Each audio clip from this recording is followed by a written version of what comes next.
After years of waiting, we finally got a Hydroid rework.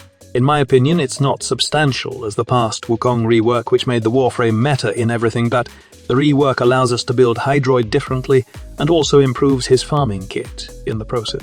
Okay, let me explain, but first, let's see what changes after the rework. So basically, the goal of the Hydroid rework is to keep his unique style while making him both easier to use and bring his power more in line with other Warframes.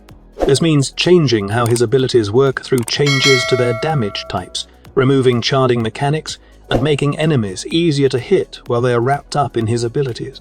Additionally, it means reworking his passive and removing the Undertow ability, replacing it with the new Plunder ability. Also, they will be making Hydroid true to its theme, and will hand the Warframe the true ability of the sea to corrode everything. As you all know, Tempest Barrage and Tidal Surge both deal impact damage, but this is being changed to corrosive damage, which can apply corrosive status. Corroding Barrage is a widely used augment mode by those who play Hydroid currently, which causes corrosive status for Tempest Barrage, and due to its popularity, the developers decided to add it as a built-in feature for the Warframe. With this change in mind, Corroding Barrage will now apply for viral status instead of corrosive, which is very intriguing since we all know how viral status is overpowered right now. It will now be named Viral Tempest, and it would be interesting to see how much damage you put up just by using Hydroid's abilities right now, or how often the viral procs and stacks, because I'm curious if it will be a good competition for Nourish in terms of viral procs. Remember that the ability is also wide area like Nourish, and I want to see how much viral procs an enemy can get from one hit of this ability. Also, I hope that somehow the developer changed the animation of the ability, making it rain more with Viral Tempest, or the splash of the ability becomes wider to hit more enemies at once. Next, Digital Extremes gave Hydroid a new passive that affects an enemy once Hydroid damages them, lasting until their death. It makes the first instance of corrosive status on an enemy remove 50 of their armor rather than 26. Not only will this make the first corrosive status stronger, but it also means corrosion status can reach 100 armor reduction with full stacks. To clarify, this means Hydroid does not need to apply all or even any of the corrosive status effects on an enemy. As long as Hydroid has damaged the enemy, the corrosive status effects can be applied from any source and will receive the benefit. They also removed the annoying charge mechanic on Tempest Barrage and Tentacle Swarm. The full charge values will now apply baseline to each cast of the abilities. For example, currently, an uncharged Tentacle Swarm will have 40 of the tentacles and 33 of the radius compared to a fully charged cast. With this change, both tentacle count and radius will always be the maximum, while a fully charged cast is currently. This change makes Hydroid's play more fluid, with more time spent attacking rather than charging abilities for their maximum effect.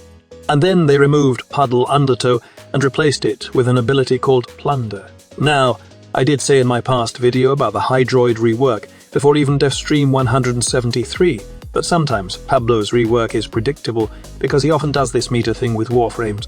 It turns out that we are correct, and Plunder will have a meter that shows you the amount of armor and corrosive damage you plunder from enemies. This is a very simple ability but increases the overall survivability of Hydroid, as in one press of a button, you will instantly get armor from enemies that are around you. With the removal of the Undertow, its augment will also be changed to Rousing Plunder, and will cause Plunder to heal Hydroid and his allies within the affinity range. This is big, as with the armor bonus, you can fully benefit from this heal. However, would it be better than a Pilfering Swarm Hydroid?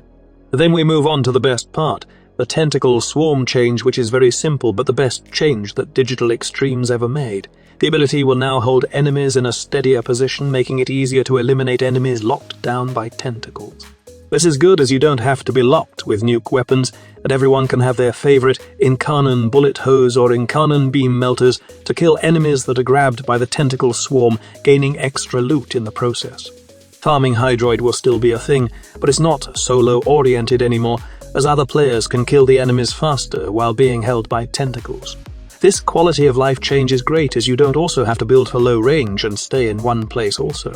You can go with high range build and let the tentacles crowd, control targets, and you can easily kill them with your guns. It's Niz's fourth ability right now, but with looting capabilities, overall the increased survivability, quality of life changes. the viral pros ad on, and the active gameplay will make Hydroid a very fun and interesting Warframe from now on.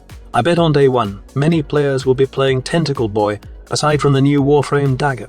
So what are your thoughts about the Hydroid rework? Let me know in the comment section below.